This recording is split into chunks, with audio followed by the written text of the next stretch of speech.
Alright, so here we are. This is video 1. Welcome. Welcome to my channel. No, I'm not doing any of that bullshit. What is up, guys? My name is Jacob Weatherley. This video is going to be all about how I've got to this point in my life right now, what I'm about, who I am, and just a bit of a backstory on how I got to this point in my life, really. I'll tell you where I'm from, but as you can see, I live in my caravan. Me and my wife bought a caravan about 4 months ago, and we started our trip around Australia with our 2 beautiful dogs. So I have a golden retriever, and we adopted a greyhound as well. So Misty's the golden retriever and Chance is our adopted greyhound. So yeah, basically I started in the fitness industry as a personal trainer back in 2015, and from there I got qualified in my Cert 3 and 4 in fitness and started working in a gym, and was doing the typical PT thing of getting up super freaking early and training clients all day, and then training clients late at night, and then coming home and sleeping and doing the same thing day in and day out. And then from there I ended up picking up another job to do during the day. So I was working early in the morning at the gym, training clients back to back until about 7:30, and then going straight to a labouring job, working in the labouring job for a building company until about 3:30 in the afternoon, and then I'd go back to the gym and train clients until 8:30, sometimes even 9 p.m. at night. And in between all that, I'd play footy on the weekends. I'd train twice a week for footy, and then I'd play cricket as well. So when cricket season rolled around, footy and cricket would swap. So I'd do cricket training twice a week and then have a game on a Saturday. And then I'd pick up a shift with a catering company on a Friday or Saturday night here and there as well. So, my Saturdays could start at, I'd leave to go to footy at 10 o'clock, and then, I would go straight from footy after the game to the catering job, where it was basically wedding receptions and parties and stuff. And, I wouldn't leave that job until the bar closed, whenever the last bloke left the bar, right?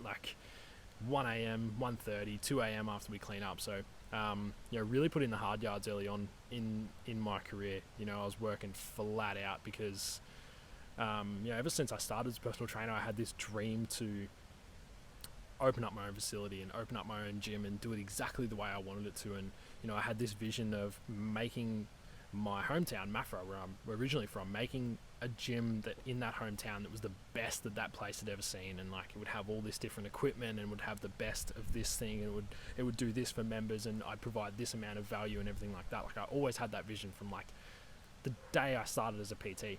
And then I hired a business coach, a business and mindset coach, who specializes in mindset and human development. His name's Tom Clark. Check him out. And yeah, from there I sat down with him for the first time, and I told him, I was like, yeah, my dream is to open my own facility. I want my own gym. And we sort of mapped out a plan on how I could get there, in a couple of years' time, because I was only not even a year into my personal training career. So, and then in 2016, towards the end of 2016, I really decided to, put the hammer down and, go hard at making this gym work. Go hard at finding a building and sourcing out some equipment and setting a date and making everything happen. Started to take some serious action. And I ended up finding a place in my hometown of Maffra. I found a place, got the lease sorted and everything like that. Started sourcing equipment and stuff like that, and really got the ball rolling. And everything was going great. My marketing was on point. I was posting about how the gym that I was going to open was going to be the best the town had ever seen. It was going to have this equipment. It was going to be open on this date. We're going to be doing this. We're going to be doing this, and everything like that, right? I was really, really onto the marketing side of things and posting about how great the gym was going to be. And then in late 2016, I was putting a lot of pressure on myself to do this, a lot of pressure on myself to bring the town the best gym that they'd ever seen. And I was known as the guy that was going to be opening this brand new gym, and I was going to be doing this amount of stuff, and I was going to be the best personal trainer that the region had ever seen, and things like that, right? Because that's what I'd told myself, that's the pressure I'd put on myself, right?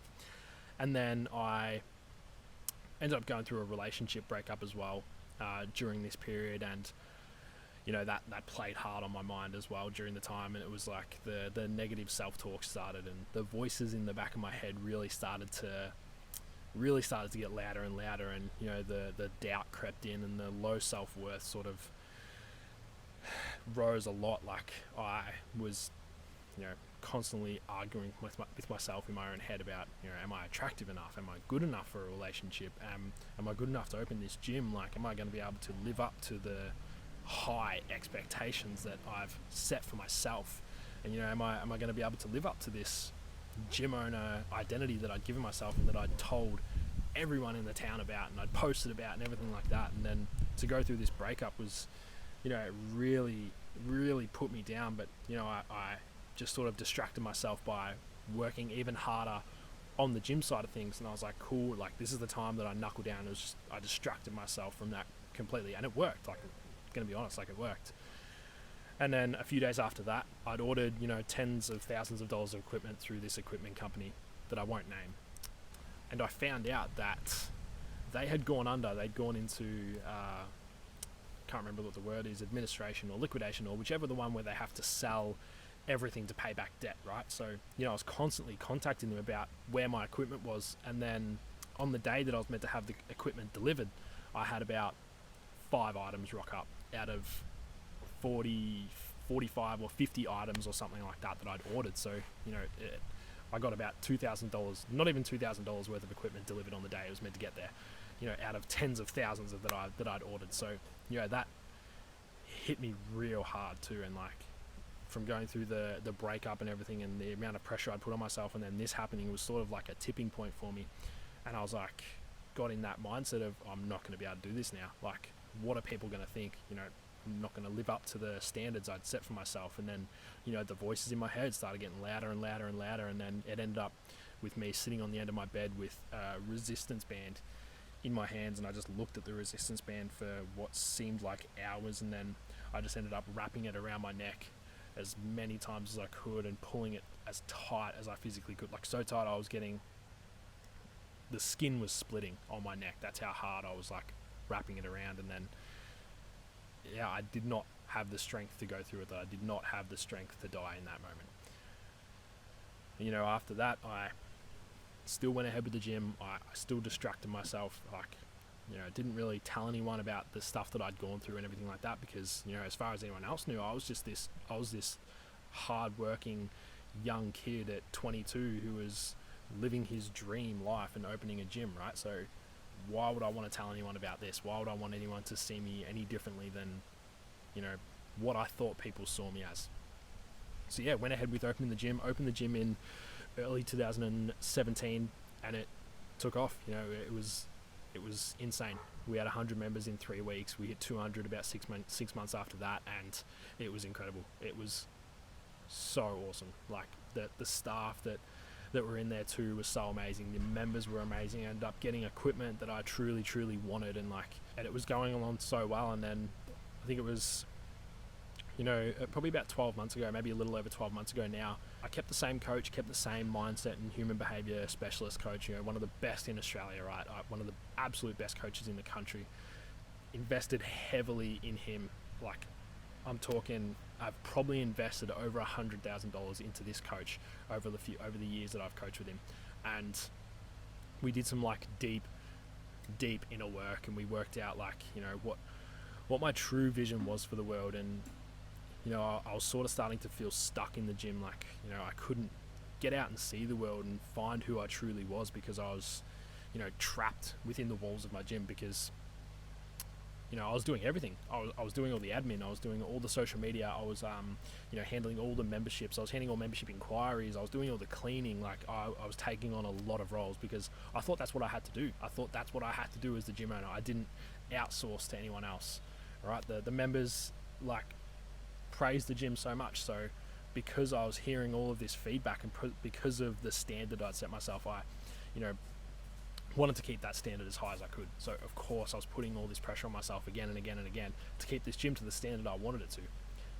But then at the same time, I ended up feeling like my heart really wasn't in it, because it wasn't what I was truly here to do. It wasn't what I was truly on this earth to do, right? So then it was like, cool, do I hire a manager? Do I sell the gym?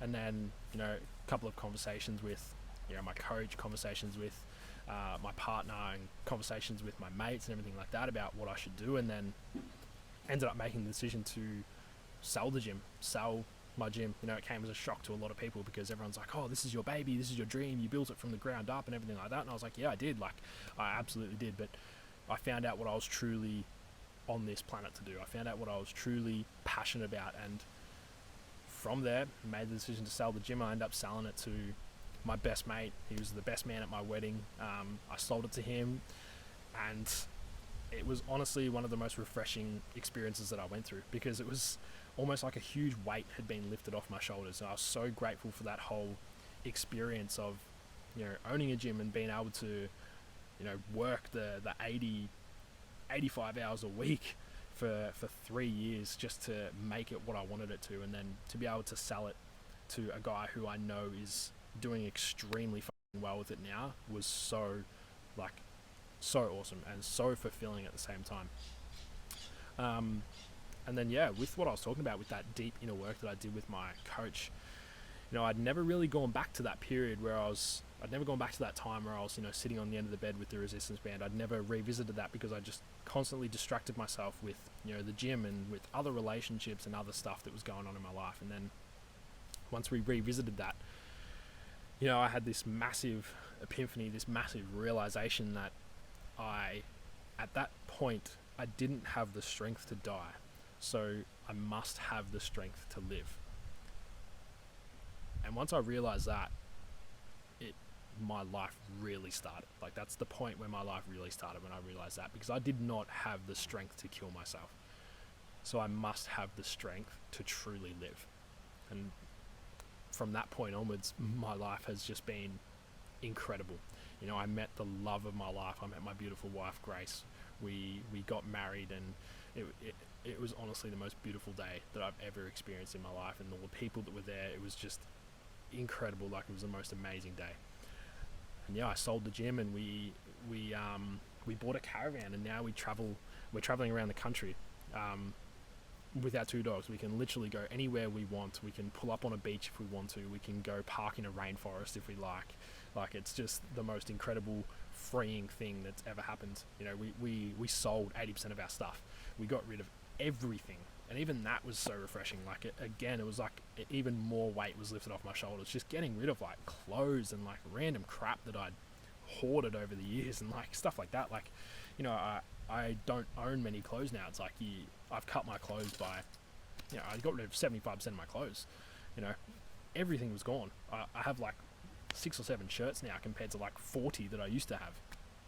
So we have like 2 boxes that we have our wardrobes in, and that's it. That's all of our clothes we've got. So even that is so refreshing. And now I guess like what I do for work is, through all the experiences that I've had in my life and all the relationships I've gone through, and you know, the time where I was at the end of my bed with the resistance band, and being able to work through that, and with all of the work and the guidance from my coach that I've been through with him as well, like, I wanted to be able to guide men on that same journey, and, you know, help men not get in that period that I was in, and not be in that same space that I was in, where they're just constantly distracting themselves from what's really going on. So what I do now is I help men become truly strong. You know, a lot of the work that I did was around mastering the physical, mastering the emotional, mastering the mental, and mastering the spiritual. Alright, so making sure that I'm strong in all of those areas. And now I help men do the same. I help men get out of the ruts they're in. I help men realize that they've been distracting themselves from what's really going on for, you know, years. And, you know, sometimes it can be years and years and years, like 10, 15, 20 years that they've been constantly distracting themselves from what's really happening. And what I do now is I help men realize what's actually going on in their life, and I help them find the strength to actually work past it, and, you know, have the strength to lead a life they really want. Lead a strong life, like a strong, confident, and fulfilling life, where they actually know what the they're doing, and they know what direction they're going with their life. So what I do now with the Journey of Strength, my new program, is I do exactly that. I help men, you know, I help guys basically go from a boy to a man, a boy to a truly strong man. We cover everything in this program. You know, we cover relationships. You know, we cover business stuff. We cover personal growth. We cover, you know, self-worth and doubt and the voices in the back of your head and everything like that. Like this is a program that I've created based off all of the experience that I've had in my life, plus all of the knowledge that I have around human behavior and mindset and everything like that. So this is what I'm truly passionate about now. You know, this is what I was talking about before when I realized what my true passion is, and it's helping men, you know, become such strong human beings and helping them realize that it's okay to feel shit. It's okay to feel emotions. It's okay to be sad. It's okay to cry. It's okay to be angry and everything like that. Like, allow those emotions to come in. But then we work out how you can move past that. We work out how you can become aware of these emotions coming up, realize what you need to do to work past it, and then feel so much better afterwards. So you can check out all this stuff on my social media handles. You can check out my Instagram, Jacob_Weatherley. Check out my Twitter, _J_Weatherley. You can find me on Facebook as well, Jacob Weatherley, or Jacob Weatherley Coaching as well. Yeah, if you enjoyed this video, feel free to like, feel free to subscribe. Obviously there's going to be a lot more to come, but that's just a basic overview of sort of, you know, how I've got to where I am right now and what sort of happened in my life. If you have any questions, feel free to reach out, or if you're a bloke who just wants to have a conversation, like, let's chat. Like, you know, I'm very, very passionate about this field of men's mental health, and you know, there's a lot of stuff out there about men's mental health at the moment. So I'm kind of sort of working to bridge the gap between men, you know, sitting in their own heads and listening to the voices and continuing to have that self-doubt, and then actually getting help and going to see a psychologist or whatever it might be. Like, I'm really looking to bridge that gap and, you know, bring the numbers down and everything like that. So, you know, if you are a bloke and you're watching this and you want to have a conversation, you want to reach out, like, reach out, brother. Like, this is the moment that your life could change forever. So yeah, guys, that's about it. If you want to follow my journey, already mentioned my social media handles. If you have any questions, you want to chat, feel free to reach out, and we'll go from there. Peace.